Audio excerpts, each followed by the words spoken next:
The morning sun cast long shadows through the tall windows of Ravenshallow Palace. But Prince Alexander could not feel its warmth. He stood motionless in the grand hallway, his usually perfect posture slightly bent under the weight of devastating news that had arrived just hours before. The marble floors that once echoed with laughter and celebration now seemed cold and unwelcoming, reflecting the somber mood that had settled over the entire royal residence. Princess Catherine approached him quietly, her silk gown rustling softly against the polished stone. Her emerald eyes, usually bright with intelligence and warmth, were now rimmed with unshed tears. She had always been Alexander's anchor, the one person who could calm his restless spirit and ease his burdens. Today, however, even her presence could not lift the heavy cloud of sorrow that surrounded them both. "The physicians have confirmed it," Alexander said without turning to look at her. His voice was barely above a whisper, as if speaking too loudly might make the terrible truth more real. "Father has very little time left. Perhaps days, maybe hours." Catherine moved to stand beside him, her hand finding his with practiced ease. Their fingers intertwined naturally, a gesture they had shared countless times throughout their 12 years of marriage. But this touch felt different now, desperate and clinging, as though they were both afraid of what the coming days would bring. King Edmund had been the foundation of their kingdom for over 40 years. His wisdom had guided the realm through wars and peace, prosperity and hardship. To Alexander, he was not just a monarch but a father who had taught him everything about duty, honor, and love for their people. The thought of losing him felt like losing a part of his own soul. "I should have spent more time with him," Alexander murmured, his voice cracking slightly. "These past months, I've been so focused on the trade agreements with neighboring kingdoms, the new agricultural policies, the infrastructure projects. I thought we had years ahead of us." Catherine squeezed his hand gently. "You were doing exactly what he taught you to do. Your father is proud of the man you've become, Alexander. He tells everyone who will listen about your accomplishments, your dedication to the kingdom's future." The prince finally turned to meet her gaze, and Catherine felt her heart break a little more at the pain she saw reflected in his deep blue eyes. They had weathered many storms together, but this felt different. This was a grief so profound that it threatened to change everything they knew about their lives. "The council is gathering," Catherine said softly. "Lord Blackwood mentioned that there are preparations to be made, ceremonies to plan. But those can wait. Right now, your father needs you by his side." Alexander nodded slowly, though his feet felt too heavy to move. The walk to the king's chambers, which usually took mere minutes, now seemed like an impossible journey. Each step brought him closer to a conversation he was not prepared to have, a goodbye he was not ready to say. As they made their way through the palace corridors, servants and courtiers stepped aside respectfully, their faces showing the same grief that consumed the royal family. King Edmund was beloved by all who served in the palace. His kindness and fairness had earned him loyalty that went far beyond duty or obligation. The heavy oak doors to the king's chambers stood slightly open, and Alexander could hear the soft voices of physicians speaking in hushed tones. Dr. Whitmore, who had served the royal family for decades, emerged as they approached. His weathered face bore the expression of a man who had delivered too much bad news throughout his long career. "Your Highness," he said with a respectful bow, "His Majesty is awake and asking for you. The pain medication is helping, but—" He left the sentence unfinished, his meaning clear enough. Alexander took a deep breath, straightening his shoulders as Catherine had seen him do countless times before important meetings or difficult conversations. It was his way of preparing himself, of calling upon the strength that his royal upbringing had instilled in him. But this time, she noticed, his hands were trembling slightly. "I'll be right here when you need me," Catherine whispered, rising on her toes to press a gentle kiss to his cheek. "Take all the time you need. Take all the time you need." The prince pushed open the doors and stepped into the chamber where his father lay. The room was dimly lit, heavy curtains blocking most of the afternoon sunlight. The massive four-poster bed that had once seemed appropriate for a king now appeared to dwarf the frail figure lying beneath the covers. King Edmund's eyes opened as his son entered, and despite his weakness, His face lit up with the same warm smile that Alexander remembered from his childhood. It was the smile that had greeted him after his first successful horseback ride, after his first diplomatic negotiation, after every milestone in his life. "My boy," the king said, his voice thin but filled with love. "Sit with me." Alexander moved to the chair beside the bed, the same chair where he had sat as a child when illness or nightmares had kept him awake. How many stories had his father told from this very spot? How many life lessons had been shared in the quiet moments between father and son? "I've been thinking about your mother," King Edmund said, his eyes growing distant. "She would have been so proud to see the man you've become. The husband you are to Catherine. The leader you're becoming. She always said you had her heart but my stubborn determination." "Father, you don't need to," Alexander began, but the king raised a weak hand to stop him. "Yes, I do," Edmund insisted. "There are things that need to be said, my son. Important things that cannot wait for a more convenient time." The afternoon light continued to fade as father and son talked, sharing memories and facing truths that neither had wanted to acknowledge.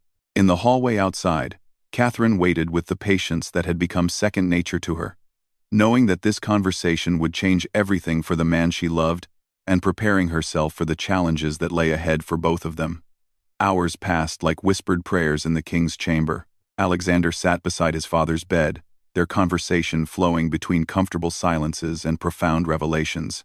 King Edmund spoke of his own fears when he first became ruler, the weight of responsibility that had nearly crushed him in those early years, and how meeting Alexander's mother had changed everything. "Leadership is not about being fearless, my son," the king said, his fingers weakly gripping Alexander's hand. "It's about feeling the fear and choosing to act with wisdom anyway.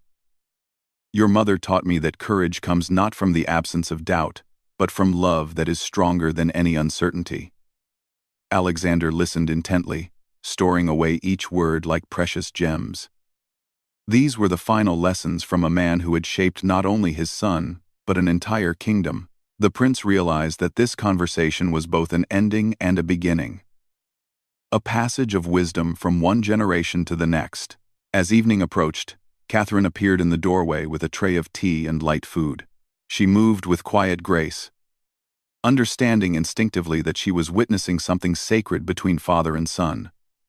King Edmund's eyes brightened when he saw her, and he gestured for her to join them. "Catherine, my dear daughter," he said, using the title he had given her from the day she married Alexander. "You have been such a gift to our family, to our kingdom. The way you've supported Alexander, the programs you've created for the children in our villages, the hospitals you've built. Your mother-in-law would have loved you dearly." Catherine felt tears threatening to spill over as she took the king's other hand. Throughout their marriage, King Edmund had been more than just a father-in-law to her. He had been a mentor, a protector, and a source of unwavering support during the challenging early years of royal life. "You taught me everything about serving others," Catherine replied softly, "about putting the kingdom's needs before my own comfort. I will continue to honor that lesson, Your Majesty." The king smiled weakly but with genuine warmth. "No more, Your Majesty, from you, dear one. I am simply a father who loves his children and wants them to be happy when he is gone." Alexander felt his composure beginning to crack at his father's words.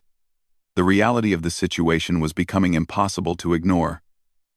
Soon, very soon, he would be king. The thought terrified and honored him in equal measure. "Father, I don't know if I'm ready," Alexander admitted, his voice barely audible. "What if I fail? What if I cannot be the leader our people need?" King Edmund struggled to sit up slightly, and Catherine quickly adjusted his pillows to make him more comfortable. Despite his weakness, the king's voice carried the authority and wisdom that had guided a nation for decades. "Do you remember the Great Flood 7 years ago?" Edmund asked. "When the river overflowed and threatened 3 villages?" Alexander nodded. He would never forget that terrifying week when they had worked around the clock to evacuate families and save as many homes as possible. "You didn't ask for permission that day," the king continued. "You didn't wait for me to tell you what to do. You saw people in danger, and you acted. You organized the rescue efforts. You worked beside the common folk filling sandbags.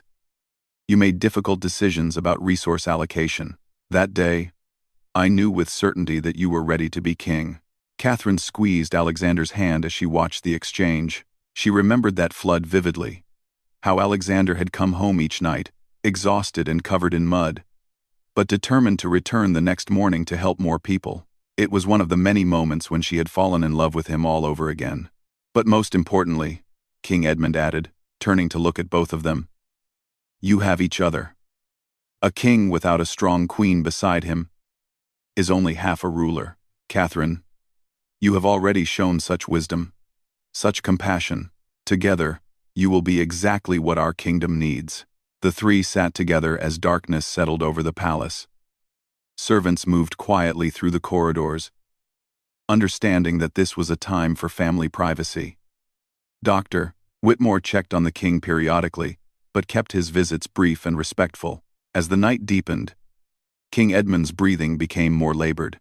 Alexander and Catherine took turns reading to him from his favorite books, sharing stories of their recent travels, and simply sitting in comfortable silence. Each moment felt precious and fleeting. There is something else, the king said during one of his more lucid moments. In my desk, there is a letter I wrote for you both. Read it together after, when you're ready. It contains thoughts I wanted to share, but may not have the strength to say. Catherine wiped away tears that had been falling steadily for the past hour. We will treasure it always. And the coronation, Edmund continued with effort. Keep it simple. The people are grieving too. They need comfort, not pageantry. Show them that their new king and queen understand their sorrow and share their hope for the future. Alexander nodded solemnly. Even in his final hours, his father was thinking about the kingdom's well-being, considering how to ease the transition for everyone who would be affected by his passing. As dawn began to break through the windows, King Edmund's voice grew weaker, but his message remained clear and loving. I am so proud of you both, so grateful for the happiness you've brought to my life. Your children will be raised with the same love and wisdom that you received, and this kingdom will prosper under your care. The golden morning light filtered into the chamber, casting a gentle glow over the scene. Alexander and Catherine sat on either side of the bed, holding the king's hands, providing comfort and receiving final blessings from a man who had dedicated his entire life to others. Promise me something, King Edmund whispered, his eyes moving between his son and daughter-in-law. Promise me you'll remember to find joy even in the difficult times. Rule with wisdom, yes. But don't forget to laugh together, to travel, to see the beauty in small moments. A kingdom needs leaders who remember what it means to be truly happy. Both Alexander and Catherine promised, their voices thick with emotion. They understood that this was more than a dying man's request. It was a final gift of wisdom from someone who had learned through decades of experience that leadership without joy becomes mere duty, and duty without love becomes burden. The sun climbed higher in the sky, marking the beginning of what they all sensed would be King Edmund's final day. The weight of coming responsibility settled more heavily on Alexander's shoulders, but he also felt something unexpected. A deep sense of gratitude for having had such an extraordinary father and mentor, and a growing confidence that with Catherine by his side, he could honor his father's legacy while creating his own path forward. The afternoon sun cast long shadows across the royal chamber, as King Edmund's breathing grew increasingly shallow. Alexander and Catherine had not left his side, taking turns holding his hands and whispering words of love and comfort. The palace physicians came and went quietly, but there was nothing more to be done except wait and provide peace in these final moments. Tell me about the gardens, the king whispered during a brief moment of alertness. The roses Catherine planted last spring. Catherine smiled through her tears, understanding his need to hear about life and beauty in these difficult hours. They bloomed magnificently, just as you said they would. The white ones you chose are climbing the north wall now, and their fragrance fills the entire courtyard each morning. Your mother loved white roses, Edmund said softly to Alexander. She said they represented new beginnings, hope for the future. Plant more of them, when you can. Let the whole palace garden be filled with hope. As the hours passed, family members and close friends were invited to say their farewells. Alexander's younger sister, Princess Elena, traveled from the neighboring kingdom where she lived with her husband, Lord Blackwood, who had served as the king's closest advisor for 20 years, came to pay his respects. Each visitor brought their own memories and gratitude, painting a picture of a man who had touched countless lives with kindness and wisdom. "He changed my entire family's fortune," Lord Blackwood said quietly to Alexander during a private moment in the hallway. "When my father died and left us in debt, your father could have seized our lands. Instead, he offered work, education for my children, and a chance to rebuild." That generosity shaped everything that followed. These stories continued throughout the day, creating a tapestry of love and respect that helped Alexander understand the full scope of his father's impact. Each tale reinforced his determination to continue that legacy of compassion and fairness. As evening approached, King Edmund called for Alexander and Catherine one final time. His voice was barely audible now, but his eyes still held the sharp intelligence and deep love they had always known. "The letter," he managed to say, "in the desk. But first, I want to tell you both how much joy you've brought to my life. Watching you build your marriage, seeing you grow into the leaders our people need. It has been my greatest happiness." Alexander leaned closer, his own voice breaking as he spoke. "Father, you have been everything to me. The man I am, the husband I try to be, the king I hope to become. It's all because of your example." Catherine added her own words of love and gratitude, speaking of the security and acceptance she had found in their family, how King Edmund had made her feel truly welcomed and valued from the moment she arrived at the palace as a nervous young bride. "Promise me," the king said with his final reserves of strength. "Promise me you'll take care of each other. The crown is heavy, but love makes it bearable. Never let duty come before your devotion to each other." They promised, their hands intertwined over his. 3 generations of love connected in that sacred moment. King Edmund smiled one last time, closed his eyes, and peacefully passed away as the sun set behind the palace walls. The days that followed blurred together in a haze of grief and preparation. The kingdom mourned their beloved monarch, with citizens gathering in the streets to share memories and light candles in his honor. Letters of condolence arrived from rulers across the continent, each acknowledging King Edmund's reputation for wisdom and fairness. Catherine found the letter her father-in-law had mentioned, sealed with the royal insignia and addressed to both of them in his careful handwriting. They decided to read it together on the evening before Alexander's coronation, when the palace had finally quieted and they could be alone with their thoughts. The letter was several pages long, filled with specific advice about governing, personal reflections on marriage and partnership, and expressions of love that brought fresh tears to both their eyes. But it was the final paragraph that they would treasure most. "Remember that being royal does not mean being perfect. It means being willing to serve, to sacrifice, to put the needs of others before your own comfort. But never forget that you are human beings first, with the right to happiness, to mistakes, to growth, and to love. Rule with your minds, but let your hearts guide your compassion. The kingdom will be in excellent hands." The coronation ceremony was indeed simple, as King Edmund had requested. Alexander and Catherine stood before their people, not in elaborate costumes, but in elegant attire that spoke of dignity without ostentation. The new king's speech was brief but heartfelt, acknowledging the grief they all shared while expressing hope for the future they would build together. "My father taught me that true leadership is not about commanding others," Alexander said to the gathered crowd, "but about serving them. Today I pledge to you that Queen Catherine and I will honor his memory by dedicating our lives to the welfare of our kingdom and all who call it home." As they walked back to the palace after the ceremony, Catherine noticed that Alexander's posture had changed. The weight of new responsibility was visible in his shoulders, but so was a quiet confidence that had grown throughout these difficult weeks. He was no longer the prince who had feared his readiness to rule. He was a king who understood that readiness comes not from the absence of doubt, but from the willingness to serve despite uncertainty. That evening, They stood together on the balcony overlooking the kingdom that was now theirs to protect and guide. The lights of the villages twinkled in the distance, representing thousands of families who were looking to them for leadership and hope. "Do you think he would be proud?" Alexander asked, his arm around Catherine's shoulders as they watched the stars appear in the darkening sky. "I think he is proud," Catherine replied softly. "And I think your mother is too. They raised a king who will rule with both strength and compassion. And they gave you a partner who will stand beside you through everything that comes." Alexander pulled her closer, grateful beyond words for her steady presence and unwavering support. Together, they had weathered the greatest loss of their lives. And together, they would face whatever challenges lay ahead. The grief would always be part of them now, but so would the love and wisdom they had inherited, and the determination to honor the legacy of a great king by becoming the leaders their people deserved.